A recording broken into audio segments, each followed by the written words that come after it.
yaryamye ameze neza mu gitondo igisanga atari karakanura kandi urabona ko amaso ndiko ndakuraba umengo kandi amaso uwe wari karakuraba uhavugira ngo ari karakugaya mu maso ameze nk'uko twese ega rero nabaza bakandamutsa canke harenganya umuntu nkabaza urinde ni birebire ari ngenda byibuka nkaca nkorora mosozi nkarira mugabo sindirira mu bana nca mu cyumba nyene nkugara nkaja mu cyumba kandi turiko turaganira rero je nabaye muri ubwo buzima ndaba mu buzima bwo gushika no kwiyahura naranyoye isumu ya panya biranka komfa urumva hanyuma nafise umugore tubana twe tubyaranye abana bane uwo nyene yantaye nyene twara tubana twari tumaze kubyara mufitaniye abana bane yaciye aguta yagize ati je sinoguma mbana n'umuntu atakanura atabona ubu buzi inkuru yiwe ubu yageze abana bawe baba bageze hehe yageze abana turabana uwari wese amba hafi akagira icyo akoze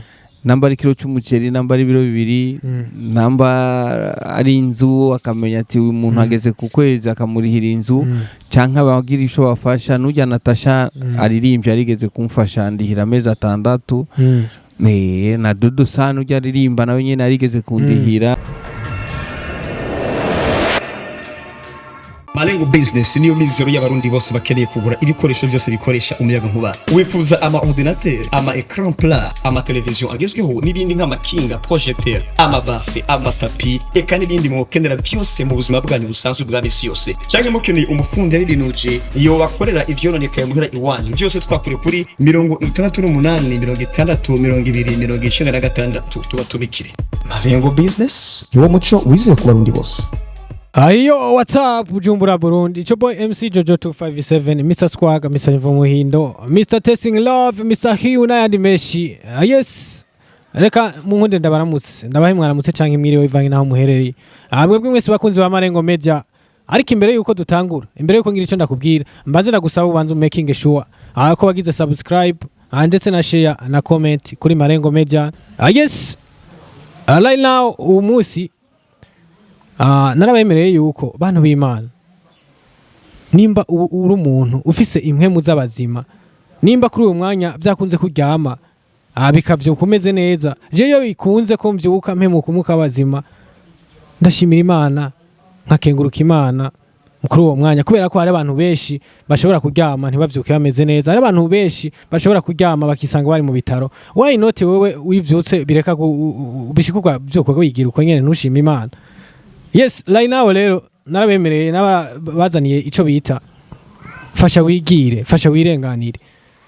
Aha twese tubaye ko twafa nimba bataragufasha bazofasha umwana wawe bamufashe mu bintu bigiye bitandukanye of course muri no mwanya nimba ubona wipanze neza umeze fresh ejo hari gihe atari kuzoba umeze ni nayo mpamvu nahisemwo kwiyunguruza ngenda ahantu wagukoresha ikiganiro umwe mu bantu yashikiwe n'ikibazo areka sinigwe ndabivuga cyane byinshi araza kuvyivugira ariko icyo umenya coco uyu munsi nimba ubona ubuzima bwawe bumeze neza ejo siko buzoba bumeze gerageza ugira icyo ukoze kugira ngo ejo hawe hazagende neza ejo hawe hazabe hameze neza yes nitwa MC Jojo 257 Mr Squaga Mr Nyuva Muhindo Squaga boy behind camera turi kumwe na Kemo Classic yes reka ndamwegere agire ica babwiye ababwire byinshi ku buzima bwiwe ibyamushikiye ndakuramutse cyane nanje ndakuramukije cyane umeze neza yego meze neza Jojo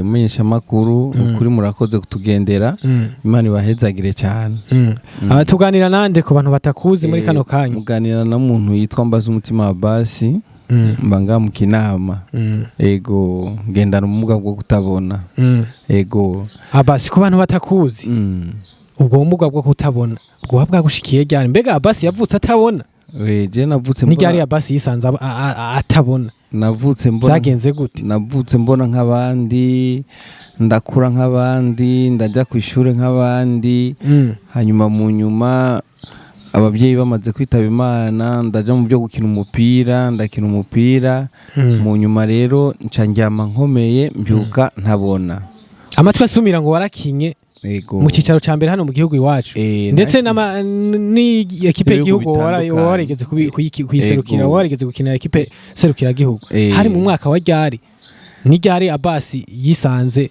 adakanura mbega yoba ugerageze kudusangiza mu mwanya mutoya twaba dufise histoire ya kariyere yawe y'umupira yatanguye ryari? Kariyere yanje y'umupira yatanguye 1999 n'umunani gucyonye. Nari nkiri umwana mutoyi cyane ko navutse nkunda umupira cyane. Nca ndawukuriramwo ndatangura gukina hajya ku ngoro y'umupira hajya mu Bwiza turakina ndakura.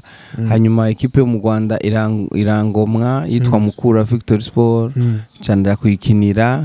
Hanyuma ngarutse nca gukina muri Volontaire yo mu Kanyosha. Mvuyeyo baca barangura muri Muzinga, banguze muri Muzinga y'abasirikare, nitwumvikana amahera barasubira barangura mu Rwanda muri Etincelle yo mu Rwanda. Nca ndavayo hanyuma nca ngenda gukina muri equipe yo muri Congo yitwa Bukavu Dawa, ndayikinira. Hanyuma mvuyeyo ndagaruka Muzinga cyane kandi rangomwa. Hanyuma rero Muzinga ingomwe ico gihe rero nahuma nari twagize match turagira reception, tuvuye muri reception ndataha nta nkomeye. Ico gihe wakina muri ya equipe? Ico gihe nakina muri Muzinga igihe nahuma. Hanyuma rero nca rero ndahuma najyamye nkomeye kujya nyene ujya mukomeye atakibazo nagize nta na manere nta probleme. Hanyuma rero mu gatondo ndabyuka mbyutse mbona simbona hejuru simbona hasi simbona imbere. Hanyuma ndimvira ati ibyo byose haracari mu ijoro. Hanyuma rero kujya niyumvira ngo haracari mu ijoro kumbe hari hakeye. Hageze saa 6:30 nca numva amakuru mu Kirundi. Numvise amakuru mu Kirundi nca ndahamagara umuntu twabana umugore twabana. Muga ntihari wisezerano ko umugore mutabanya atari wisezerano nto kwemeza ko ari umugore. Ego umugore gushika no musi namaze gutahura ariko umugore mubakanye muciye mu mategeko ko ari we mugore wawe.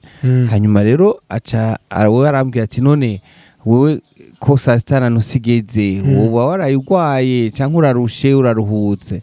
Nambwira ati burya rero sindi ko ndabona nshaka kuntwara hanze.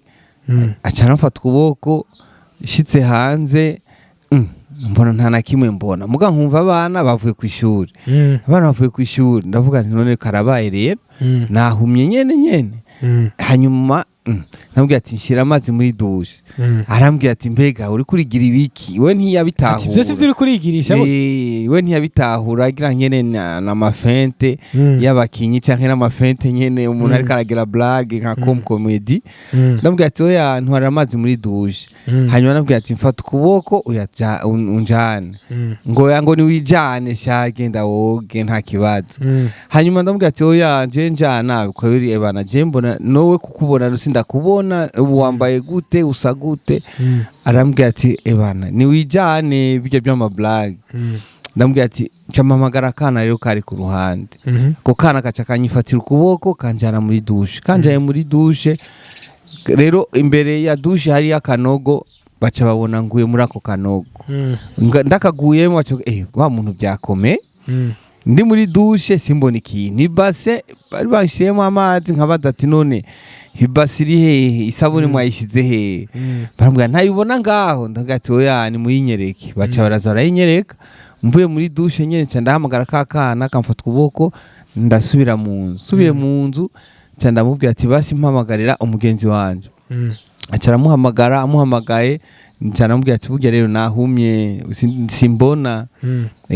Rero niko byagenze aho tuja kwa muganga aca njana mu bintu by'amasengesho.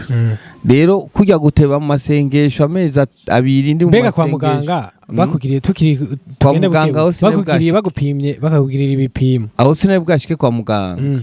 Aho rero yaciye anyirukankana ibintu by'amasengesho. Hanyuma banjanye hano mu masengesho arambwira ati wewe ntutaha wowe guma ngaha uyunye yatewe ntashobora gutaha ibi bintu tumusengera mu gatondo no mwijoro. Tuguma ngaho ukwezi kurahera amezi 2 niho haza rero undi muntu aravuga ati ibyo byose uyu muntu aho ko mumugumiza ngaha ni mumujane kwa muganga. Hanyuma rero uwo mumama aca njana kwa muganga. Njanye kwa muganga ajya kuri Prince ujya muzungu hari umuganga w'umudoktere wo mu Rusiya avura amaso w'umumama. acara aratangura anshira muri ajya mapare arapima arambwira ati kubera iki mwatebanye uyu muntu kubera iki mwarindiye imitsi yose kugira yonone kare imitsi yo kubona hari imitsi yacitse kubera iki mwarindiriye amezi yose mutamuzanye kwa muganga hanyuma rero niho yacamvura hanyuma antera inshinge zo mu maso amaso yari yaraturumbutse ndakuravye wamengo ndi gikoko kubera kujya urumva umuntu yabona ubonye utabona nda force amaso kumbe guforce amaso ni bibi urumva kujya ngo force amaso imitsi iranda amaso araturumbuka hanyuma ndagerageza nyana aragerageza aramvura anyandikira ibitaro ncanja mu bitaro ngiye mu bitaro aho hari mu mwaka wa ryari hari muri 2004 2006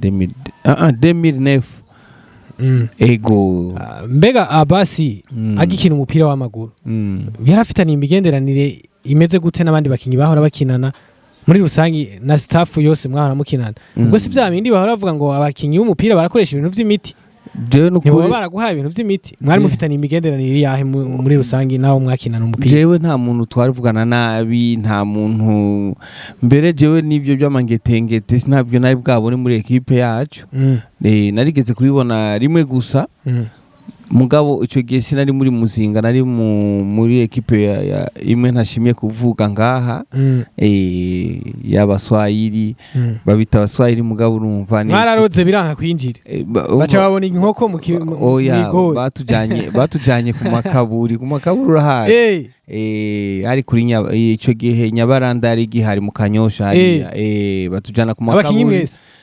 batujanye ku makaburi badukurayo batujana kuri beach hajya kwitanganyika timukabona ikintu kivuye mu mazi kijana umuriro mwinshi ntimwiruke tujya n'umufumu wacu azoturogera amazi none byarakoraho oya ni uwo munsi ahubwo twaranatsinzwe kandi bari bamuhaye amahera mugabo umunsi tutagize ibyonye twaciye dutsinda urumva rero imigenderanire yari myiza ku bakinyi twabana n'abantu twabana no muri rusange no mu babanyi jewe n'ubu mu babanyi wo babaza jewe twibaniye neza nta muntu jewe mu byo nakuze mfise ndafise ingabire yo kubana n'abantu jewe si nta ubayangira nta kabayangira canke nta nzigo y'akazikira canke nta nzi oya abwo wanankoshereje ndakubwira pardon kandi uri mu makosa nkakubwira ati mbabarira je ndi umuntu natahuye hanyuma mu nyuma rero ico gihe nasenga abayisilamu mugabo ico gihe rero uwo mu docteur dusubiye inyuma gato aramvura biranka acanyandikira kuja mu Rwanda ndagenda mu Rwanda ahantu biti Kabgayi barampana kagakoni kabagendana ubumuga bwo kutabona ndagafise nga mu nzu sinkunda kukagendana mugabo iyo ngiye ahantu hari ama escalier canke ahantu hari binogo ndakajana hanyuma bacanyandikira kuja mu Rwanda sinagize amahirwe rero kuja kwivuza hariya mu Rwanda kuko iburaya kubera amahera ari menshi mu Rwanda bace bakwandikira kuja iburaya bace banyandikira nje mu Buhinde canke iburaya nca ndagarukino nca nsaba ubufasha hanyuma ndashika no muri presidence gusaba ubufasha umuhisi sokuru Peter Nkurunziza yarakiri hari presidence warase murubona no uramushikira presidence yarakiri hari yepfo kuri ntuze kuri yepfo ya stade rero narashika hajya muri secretariat bakambwira ati deposit ngaho bakantuma amafoto ndi kumwe n'umwana mfashe kuboko nkabigira bakambwira ikete genda uryandike gutya nkabigira hanyuma mu nyuma nyene ndadepoza akambwira ati uco yandika ko ni nimero yawe ya telefone uzokumva muri presidence baguhamagaye nararindiriye gushika yitabye Imana sinageze mbona umubonano cansanga kumbe bajya abantu bakora muri presidence muri secretariat barashobora kudashikana ikete ryawe wowe ukaguma urindiriye ngo bazogutelefona kumbe ikete ryawe nari maze kwandika makete ashika kuri 5 kandi rero nabona abantu beza ko barampana ya bisi yo gusubira inyuma mu kinama kambwira tora ya bisi wowe genda utekereze uzokumva presidence gutelefone ko washize ku nimero zawe za telefone ndarindira mugabo iby'Imana ikora sindabizi Imana izoca n'ahandi kandi ndizeye yuko Imana niyabishaka kandi Imana izobishaka kuko Imana iradukunda ndazi umunsi umwe nanje nzoryama nkomeye nakomeye nkuko nyene mpumye amaso nkuko byashitse ukaryama ukomeye ukikangura canke nk'ubu nyene ku murango ukabona nyene Imana irampumuye kuko Imana niyo ifise ubushobozi kandi Imana niyizi cyabaye kuko je ndi umwana w'umuntu nagiye mu masengesho atandukanye gushika no munsi nta kintu barambwira ko nahumye kubera umuntu yandoze canke mu byagenze uku mugabo ku baganga bo barambwiye ko ari udutsi tuzana intuze umuco kugira ubone twacitse tubiri urumva rero ndarindiriye rero sindamenye ibyo Imana ikora mu menyesha makuru ubu ndarindiriye ndabayeho nabi gucyo nyene kabisa mbega Abasi tugaruka inyuma gatowe Abasi yo havuka he mbega Abasi arafise umuryango arafise umugore n'abana Abasi Byaba byamushyikiye icyo gihe afise umuryango canke yari wenyene kujya kuntu abakinyi tubazi nyene umukinyi muri ino misi abantu b'abakinyi turabazi bara abasitari bara abantuze birabagora kubaka aragenda hari yaye kubera bafise abantu z'abasista benshi bamufana bamukunda nawe Abasi icyo gihe hari gihe yakubita ikorosi nkuko ari kuri stade abademu benshi bagaca bamukunda hari gihe baca bitahanira umwe mukagirante hama bigaca birangira mbega Abasi icyo gihe bari afise umufasha byari bimeze gute muri icyo gihe icyo gihe nyene naye nifise umugore tubana nafise umugore tubana twe tubyaranye abana 4 uwo nyene yantaye nyene twara tubana twari tumaze kubyarana mufitaniye abana 4 yaciye aguta yagize ati Jesse no guma mbana n'umuntu atakanura atabona ubu buzi inkuru yiwe ubu yageze abana bawe baba bageze he yageze abana turabana abana bari nga abana turabana mama wabo none nta yambu nta yahoraza no kubaramutsa oya mama wabo yaragiye hanyuma ngo aja yarabyaye handi gushika no musi nta makuru yiwe mugabo ngo yibera kwa se wiwe nta kibazo kandi nanje nta kibazo ndamufise ko kuko ntabwo yari uwisezerano nta yoba yarigeze za kugusaba imbabazi basi oje naramuhariye mu byukuri je narasenze hanyuma ndamuharira ndanamuhamagara ndamubwira ati je ndaguhariye n'ukuri ndaguhariye kandi naramuhariye yumva amahoro ahari hose kuko ubu n'ukuri mfise amahoro menshi mu mutima wanje nta bintu atari iyo nzara canke gushika kuri inzu y'abandi canke amagorwa ku abana bagomba aje kwishure ibindi vraiment naramuhariye yumva amahoro hari hose kandi ico yakoze bazomenyana n'Imana yiwe kuko kuguta wamugaye hajyanye umuntu yari kumba hafi kandi yamba hafi nk'ubunye ingorane mfise ntiziba ndazifise nk'ukunye kabisa na cyane yuko ufise umufasha biragufasha cyane bavuga ngo umukunzi w'ukuri umubonera mu mago mu magurushwa no mu mago tugaruke sasa mu muryango ico gihe byashika Abasi akaryama akikangura adakanura mbega mu muryango bavyakiriye gute mbega mu muryango Abasi yo afise umuryango waramubaye hafi byagenze gute canke baracitse intege nabo nkuko bari kumwe yitwa umugore wiwe muri ico gihe yaciye amute byarigeze gute mu bisanzwe jewe twavukiye hariya mu bwiza kujya mbere twavukiye mu bwiza kujya mbere rero ntitwagize amahirwe yo kubona umuryango w'iwabo wa papa wanje kubera yapfuye tukiri batonyi cyane umuryango mfise n'uwari wese amba hafi akagira icyo akoze namba ari kilo cy'umuceri namba ari ibiro 2 namba ari inzu akamenya ati uyu muntu ageze ku kwezi akamurihira inzu canka bagira isho bafasha n'ujya Natasha aririmbye arigeze kumfasha ndihira amezi 6 na Dudu Sano ujya aririmba nawe nyene arigeze kundihira kabisa turabizi yuko usanzwe uri umwe mu bantu nta radio ni mudakurikirana nta radio ni mudatelefona zijya nguvu Abasi azikura he kandi ugasanga nko ku radio imwe uriko urakoresha amayinite ashika nka ya 2000 ugiye kuraba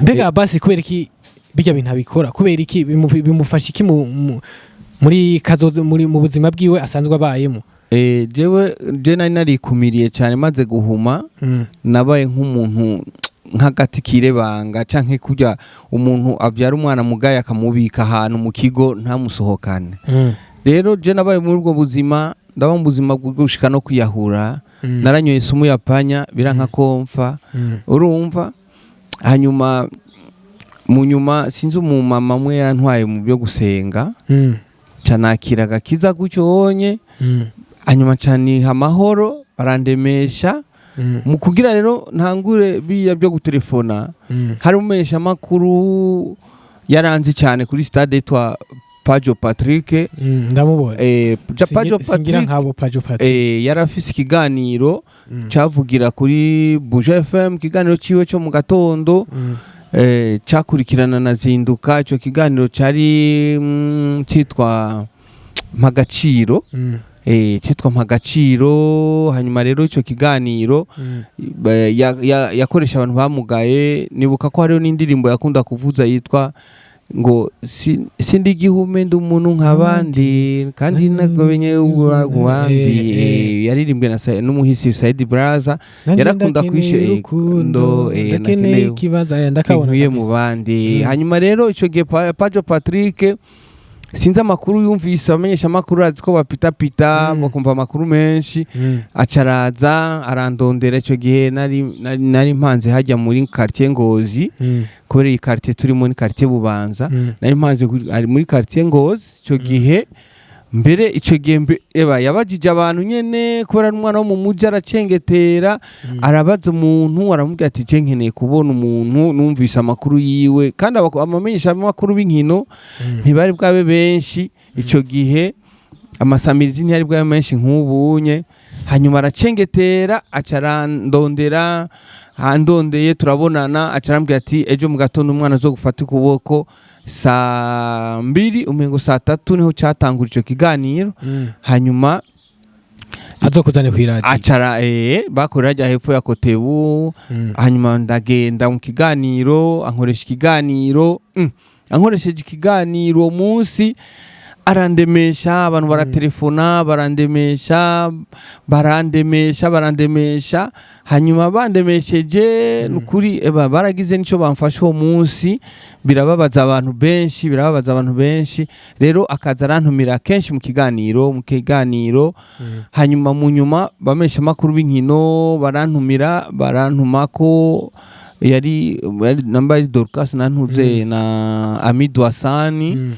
na Ale Muhigwe na Arsene Bucuti ico gihe umengo yari umutipe twa Elvis hanyuma rero bangirisha ikiganiro hanyuma rero ncangira amahigwe abakinyi twaradukinana bamwe barabimenya abantu baratangura kubimenya bwa bundi Abbas iyo byamushikiye uku twari tuzi ko yapfuye ntitukimwumva kumba aracyariho ntangura rero kumva intege yuko jewe no telefona nanje nkumva kumengo ndi umuntu mu nyuma rero abagiye kundemesha nabafana ukabona umwandungikiye 2000 andungikiye 10,000 ngo nukuri nkeneye ko uzo ya telefona ishako hanyuma ubundi nyene akandungikira 2000 hajibona niya mayinite acitse simenya hazananye abafana bankunda kandi nukuri Imana bahezagira uzobona bandungikiye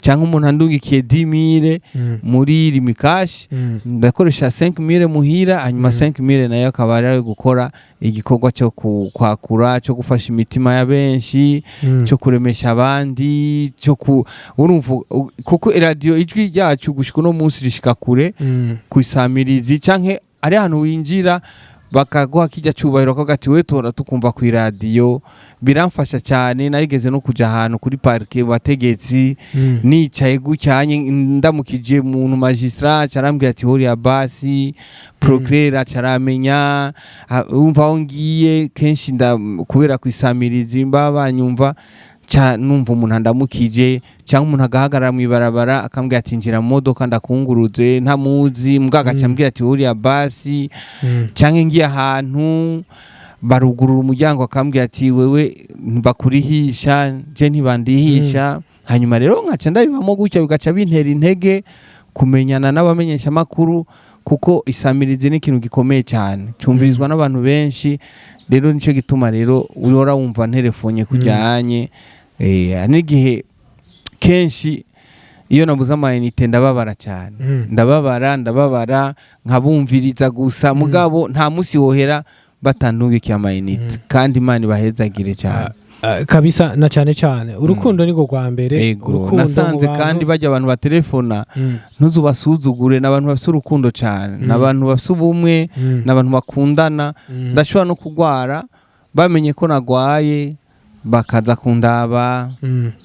N'ubu hari Samirizi ya Iteka FM yaje kundaba muri iyo misi yahera, baje kunshimira gusa ku kiganiro cyitwa Love Story kuno ndabahanura kubera nabonye byinshi, nace muri byinshi gushika no munsi amagorwa mfise ndaremeshwa n'ijya rijwi nyumva ku radio cyangwa umva umuntu arantelefone ati turakunda impanuro zawe kabisa na cyane. Abasi byarashitse baramuta. Mbega muri ico gihe uyo mufasha wawe mwari muri kumwe muri ico gihe akiguta, byo bimaze gushika kwiyumvamo kurondera ubundi muntu mushobora kubana, mushobora kuvyumva kumwe mukabana? Bishitse kuko ijambo ry'Imana riravuga ati kira kigabo kizogira ikigore cyacu, kira kigore kizogira ikigabo cyacu. Bishitse nkaronka umufasha biba byiza kuko arashobora no kuja kudandaza, oya ntaraboneka. Imana ntiramunyereka, ashobora kugukunda uko nyene umeze. Ego ashobora kunkunda, kandi rero niya nkunda ameze uko nyene bizobumugisha kuri we no mugisha kuri jewe, kuko urabona hari igihe ushobora nko kuronka nka 20,000 ari umugore azi ubwenge, arashobora kumenya ati ibi biharage bizokora kabiri, aka kantu s'umuceri ndashobora kugakoresha gucyanye, canke reka yasenka nimire ko ndayaronse umugabo wanje ko bamufashije, ndayaranguze basi ni tomate, canke ndayaranguze n'ibitunguru canke ivoka, ugasanga turabayeho. Urumva ibyo Imana ikora rero sindabizi, mugabo jewe iyo nsenga Imana iranyereka ko nzomubona. Kandi iyo nsenga ndabona ko ntazopfa ata wundi muntu twubakanye, kandi bice mu mategeko, kuko nshaka ko bizoca ku rushengero bigaca imbere y'abantu, hanyuma bigaca mu mategeko, tukabana biri mu mategeko. Kandi nta ntama bizobamo, kuko uwo twundi twabana ntabwo twari twaranditswe, ntabwo twari twaciye mu mategeko. Urumva ko ari nko kwiyiba muri makenye. Rero ndashima Imana uko bikose. Kandi namwe ndabashimira amenyesha amakuru kuza kuntemberera. Kabisa na cyane uno munsi hari abantu benshi baragiye hatandukanye baze gukurikirana kino kiganiro. Mbega Abasi ukeneye kugufasha yo gusanga he?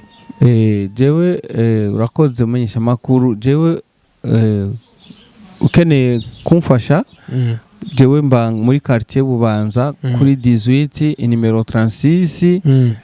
Hanyuma kumfasha kandi numugisha kuri umuntu ari we wese azogira icyo akoze, kuko nanje nisanze ntabona kandi nahora nkomeye. Urabona umaze kumugara amaso, nta kintu ubukora, nta kintu uraba, urumbona ngiye ahantu bamfata ukuboko. Urumva nta kintu na kimwe mu buzima bwanje nkora, nirirwa ngaha gize umufasha amfashiriza ngaha. Imana yugura umuryango ku wundi muntu akangomwa aramfasha, cyangwa undi muntu aba ari kumva ikiganiro akazoba akeneye kuzomfasha, kuko ubuzima ndimo nyakubaho ni hatari sana. Ndabikubwiye wotangara. Hari igihe twirirwa inzara, hari igihe tuburara, hari igihe nyene tuburanirwa, muga Imana ikagira ati oya umuntu wanje, Imana ikaraba uwicako tugafungura. Kandi urabona turabayeho. Kandi turabishimira Imana, kandi tukaba dushimira Imana abantu bose bafite umutima w'urukundo. Umuntu azoshaka kuntelefona kumva iki kiganiro cyangwa akeneye ko tuganira. Kabisa na cyane ubuhinga bugeze kure. Uno munsi umuntu ashobora kuba ari hanze akarungika amafaranga kuri Mikashi. Uno munsi umuntu ashobora kuba ari hanze agafasha umuntu. Urashobora kuvuga akanimero ko bashobora kugutorako? Ego akanimero ni 62 84 24 17 62 84 24 17. Niyo ukoresha no kuri Mikashi? Niyo nkoresha. Izina ni gute? Hariko izina ryanditse ko ndi kumana Nowe, bazoribona. Uzogira icyo akoze, kuko ibi byo ngaha ku isi ngo ibi nibirengana, ibi tuzobisiga ku isi, ariko ibyo wakoreye umuntu cyangwa ugafasha umuntu uzobisanga mu ijuru. Kandi ngo gutanga bizana umugisha. Kandi ufashije jewe ngendana ubumuga ntubutaye. Urumva ntubutaye, muntu w'Imana ukaba uriko uratwumviriza ukagira icyo ukoze, Imana izokoje nta kintu ufise nzoguhemba atari kugusengera no kugushimira kuco uzoba wakoze no gushimira umenyesha amakuru aba yataye umwanya we bagafata umwanya akaza kungirisha ikiganiro tukaganira.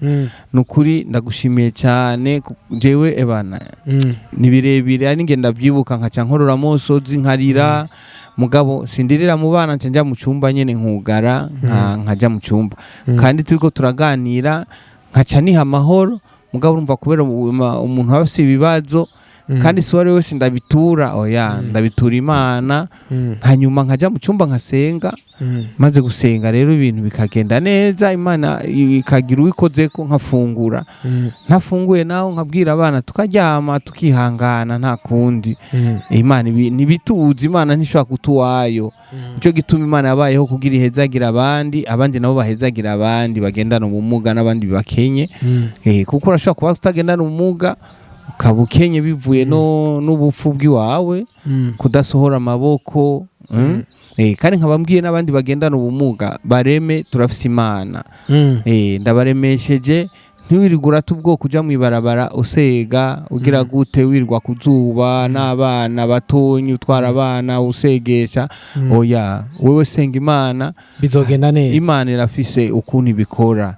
Nkaba ndemesheje rero abantu bose bagendana ubumuga nkanje, nukuri bumva amahoro, Imana iratubona kandi abantu bazomfasha nukuri bazoba bakoreye Imana, ntibazobakoreye Abbas, bazobakoreye Imana yo mwijuru nizobahemba, kandi data wo mwijuru ngo iby'iwacu ngo tuzobisanga mwijuru.